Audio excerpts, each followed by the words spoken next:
Okay, so it's beginning to look like the United States might actually lose TikTok as a social media site that, literally tens of millions of Americans actually enjoy losing. Now, one of the real questions is, why is this actually happening? And a lot of people have some really bad takes on it, like because Israel doesn't control it. Well, no, and thank you for your anti-Semitic input. The real reason why TikTok is in danger is because the U.S. government, and that by an extension of the U.S. ruling class, does not control it.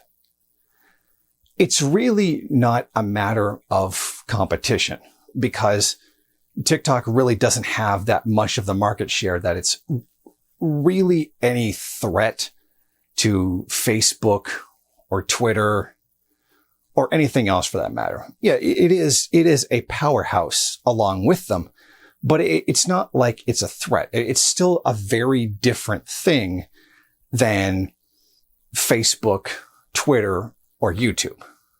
I'm sure YouTube would be happy if TikTok was gone because then somebody would actually use their YouTube Reels.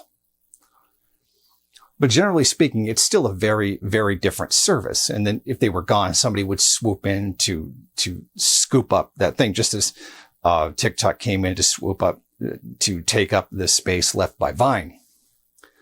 So this really isn't about competition.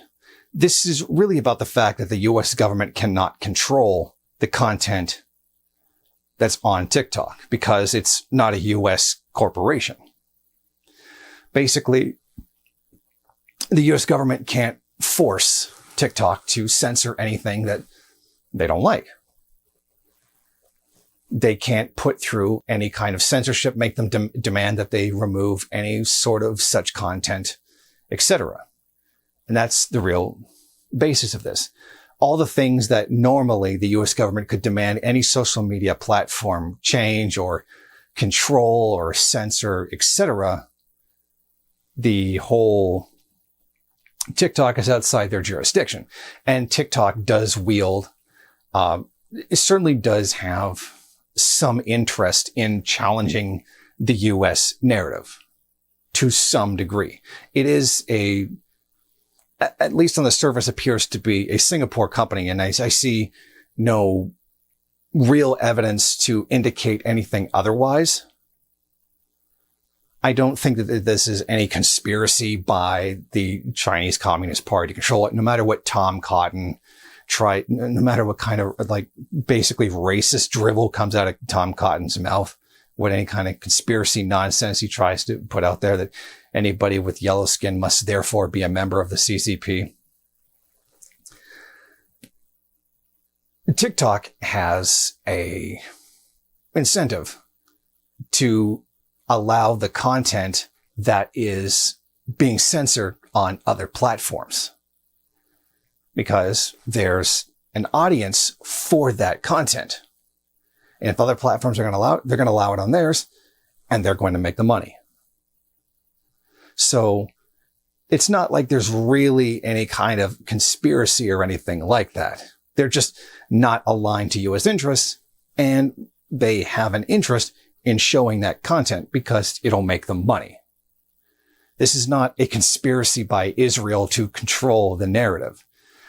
There is an attempt by the U.S. to control the narrative. I'm sure Israel would like to control TikTok to keep criticism of Israel off of it, just as much as basically any state would do the same thing. Basically, most criticisms of the most real hardcore criticisms of Putin are largely kept out of the media inside of Russia. I mean, they are allowed to some degree, but if anything was hitting too close to home or became too critical, it basically wouldn't be allowed. I mean, that's not anything that's not true for any other state. Anything that's too critical of the CCP isn't really allowed either.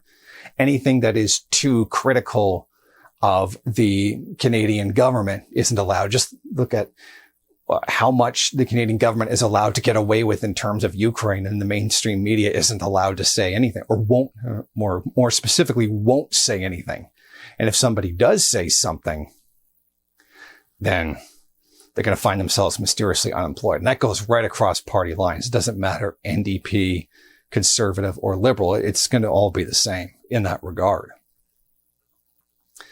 So really, TikTok is not part of some like massive plot to bring down the United States, although it'd be really cool if it was, but frankly, it isn't. It's really just a company trying to make money, and the US is screwing with it because it is enabling resistance to the genocide in Gaza.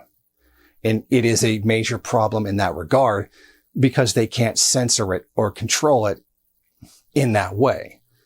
They can't make certain demands on it to control the content the way they can any other social media platform. Now, the US government can come to YouTube, they can come to Google, they can come to Twitter, they can come to anything and basically say, yeah, you're going to take down what we tell you to take down, or you're going to mysteriously find yourself without ownership of that social media company. And if they go along with it, they're going to find themselves in a really advantageous position. If they don't go along with it, they'll find themselves without that social media company, which is something they can't do to TikTok. Unless, of course, they turn around and decide to ban it in the United States, which is probably, I probably should have researched this ahead of time, but probably the largest market for TikTok. So TikTok has a choice. Either sell to an American or get banned from the country. So basically robbery.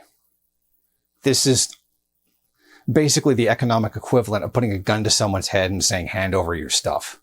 I mean, it really is. I mean, this isn't even actually the state's fault. This is the fault of the capitalist class who wields the state as a weapon. You see, the big problem a lot of people seem to forget is that the state is not an autonomous entity. It works for somebody. It fulfills somebody's interests. It does what it's told to do by a particular class. And in capitalism, the people who own capital, the wealth and power in society, are the ones who wield it, and it does their bidding. And that, I think, is a much more reasonable, nuanced way of looking at it, rather than saying, oh, it's bad because it's state, or it's getting banned because that's the thing that the state does, and the state does it because it's bad, and states are bad because states do bad things. Circular libertarian reasoning, or just simple-minded anti-Semitic nonsense. There are reasonable, very obvious, simple explanations for things that are tied very much into reasonable motivations for doing things. And in this case, simply controlling the narrative in order to protect the interests of the capitalist class who control the very system is very much a reasonable answer for why TikTok would be under threat. Thank you for watching. If you like this program, then please head over to my Patreon page and set up a monthly donation. It's your donations that keep this program running. Also, if you would like, please rate, comment, subscribe, and share in various social media.